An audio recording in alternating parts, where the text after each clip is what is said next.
Hello and welcome to Moneylife. This is Sucheta Dalal. Today we're going to discuss something that affects all of us, the absolutely slow judicial system. It's not something that we alone feel agitated about.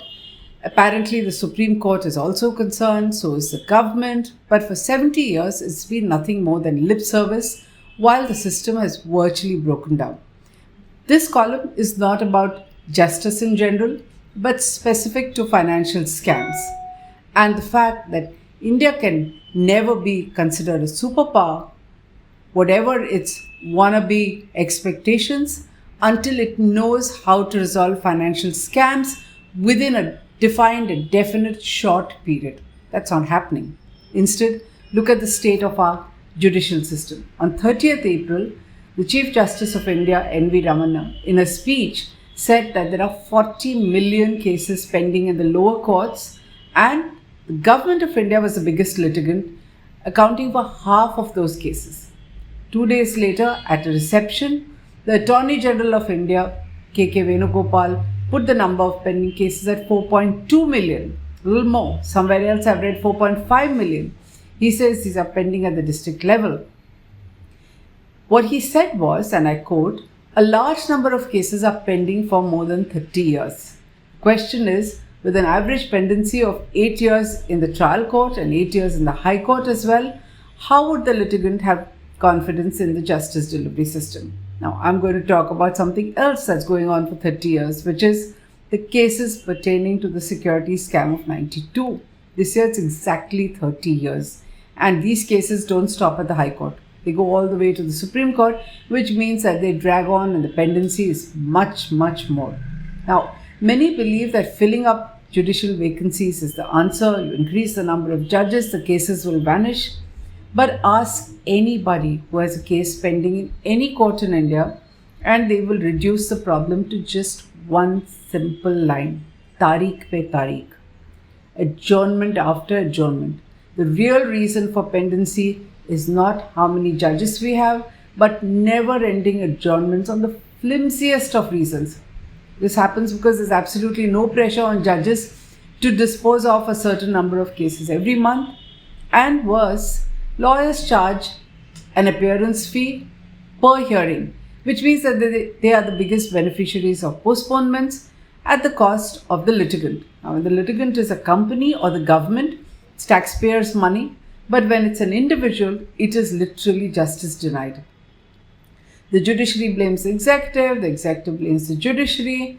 The cost of litigation is extremely high. There is no expectation of timely resolution after spending years and years in courts.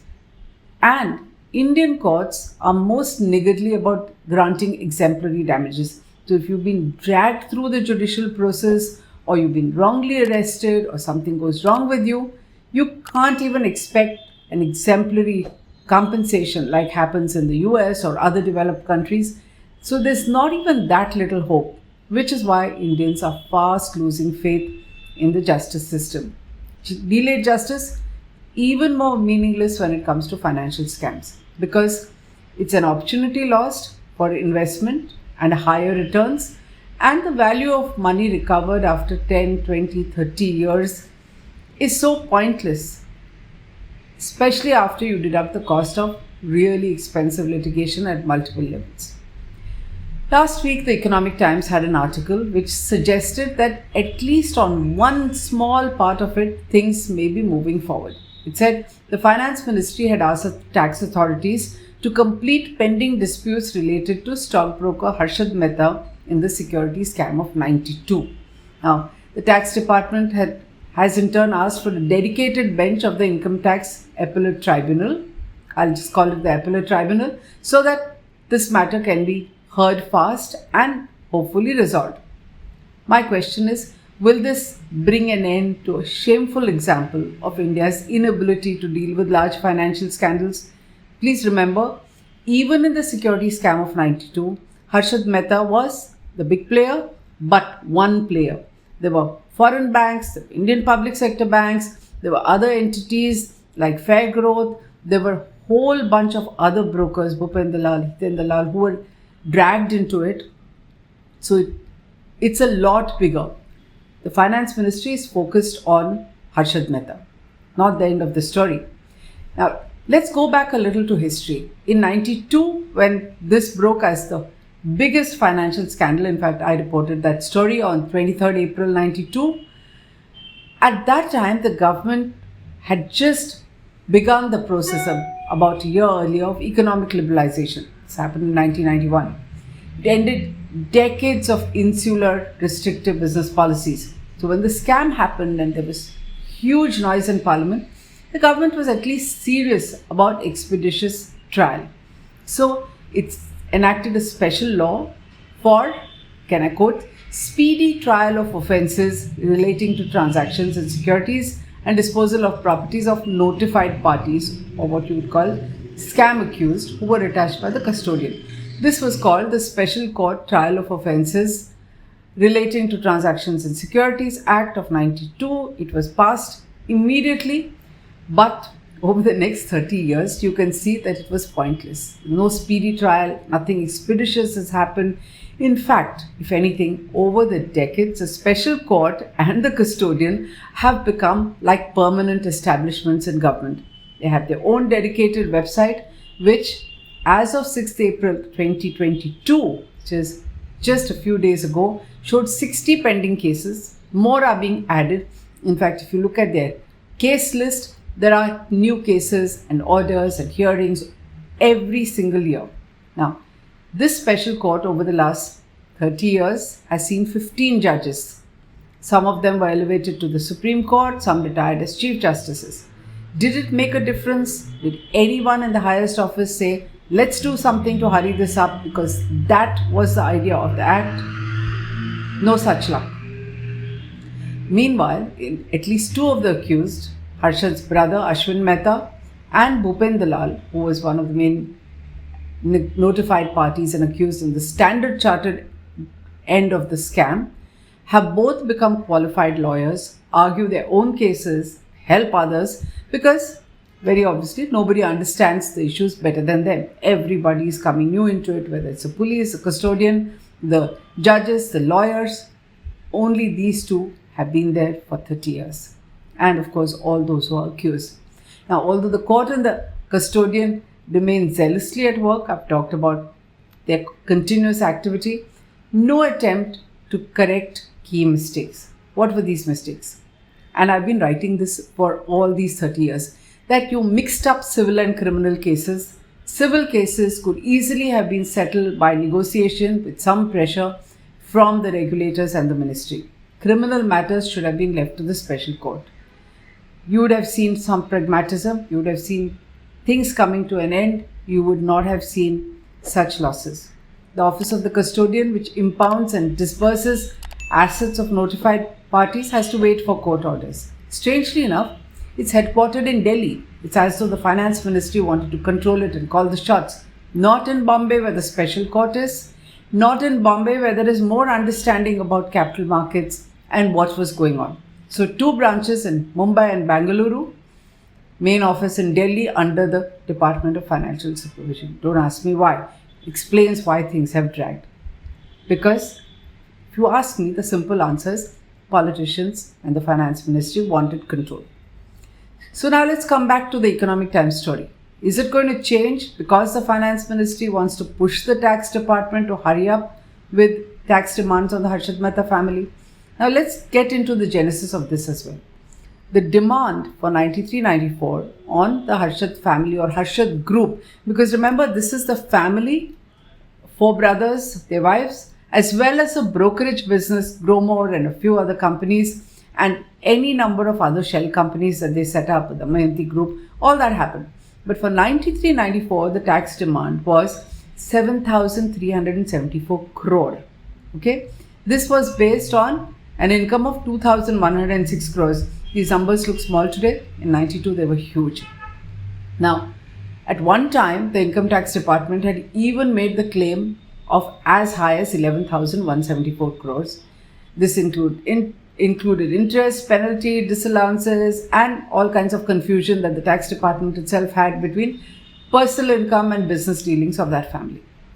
Now, take into account the fact that the entire scam, which included 5 foreign banks, 10 public sector banks, other entities like Fair Growth and others, about 2 dozen brokers. The entire scam was just 5,000 crore. I'm saying just, it was 5,000 crores in 92. Looks small in retrospect. But as against a total scam of 5,000 crore, don't these demands look absolutely absurd? This is typical of how the tax department operates. It refuses to budge. There is no accountability. It has first right to any recoveries that are made. And that is the reason why everything gets tied up in endless litigation and nothing can be resolved through pragmatism and negotiation. Tax department won't budge. Finance ministry won't ask. There will be no multidisciplinary body which makes people sit across the table. And we just don't know how to handle financial scams. One notable exception was Satyam. But that doesn't apply to complex big scams of the kind of 92 or some others that have happened since 2018 under this government. But I'm going to come to that later. Now, thanks to this, multiple cross litigations, appeals keep getting filed. Harshad's family itself filed it. Every time there were assets being sold, they went to the courts, they went to the Supreme Court. Some of it they were successful in, sometimes not. Now, thanks to all this agitation, in February 2019, over 2,000 crore of additions to the tax were scrapped by the tribunal. A refund of 476.63 crore was also released in September 2019. All this is there in the ET report. 2019 order, in any case, there was a revision order passed by the tax department because it didn't agree with it. This too has been quashed in March 2021, which means the stage is more or less set to wind up this part of it.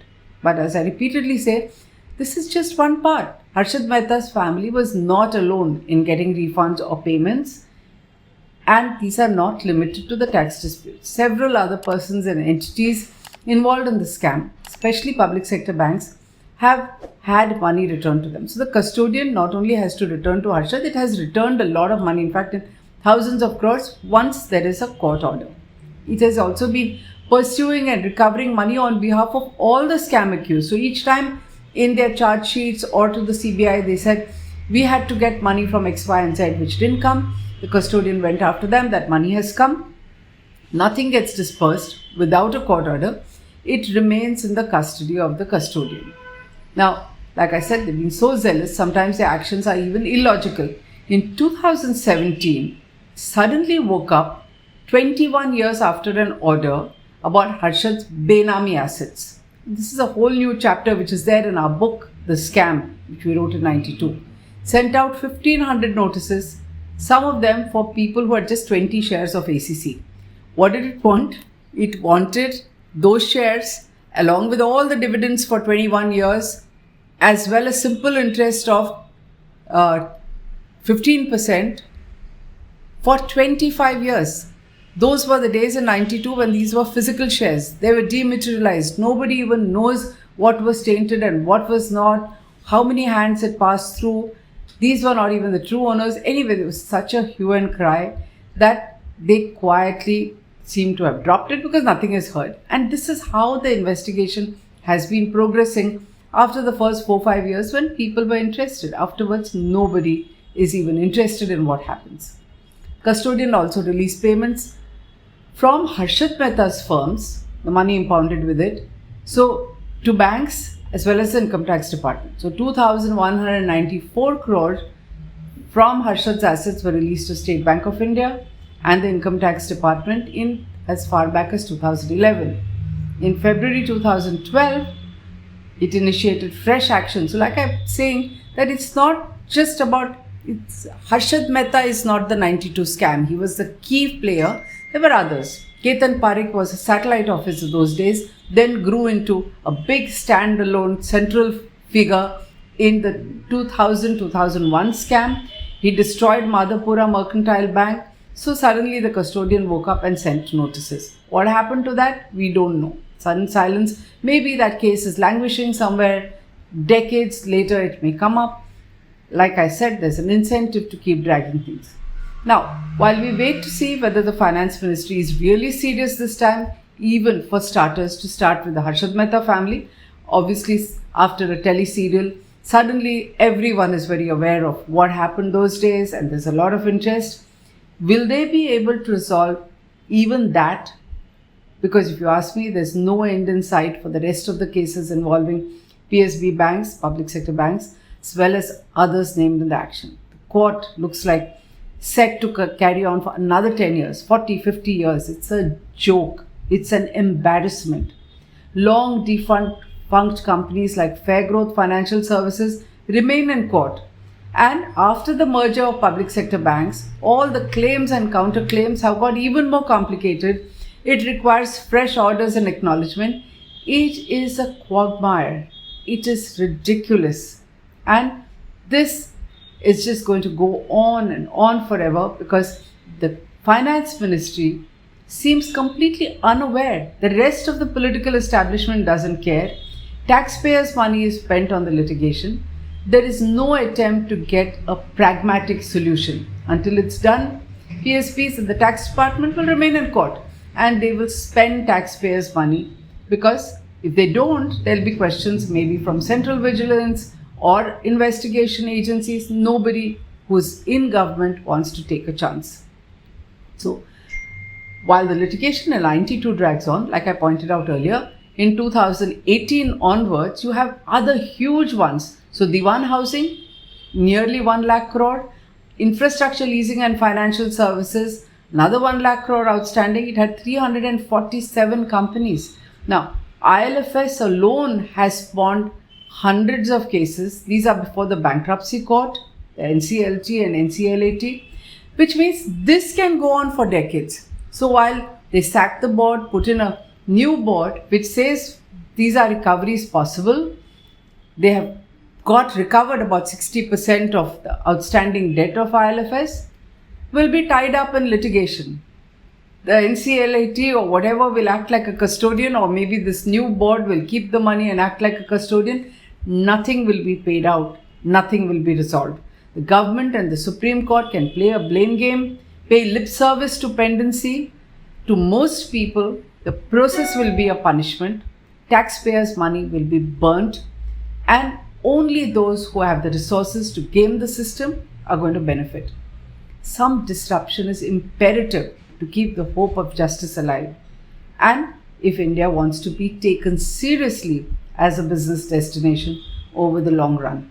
Otherwise, with these new cases piling up, thousands more are going to add to the pendency, which is already 4.2 million. Is this what we want? We, the people, seem to act helpless. But I'm sure we can all raise our voice, ask questions, use social media to say, what on earth is going on? Let's find answers. If you agree, please subscribe to this channel, share it, raise your voice. Thank you.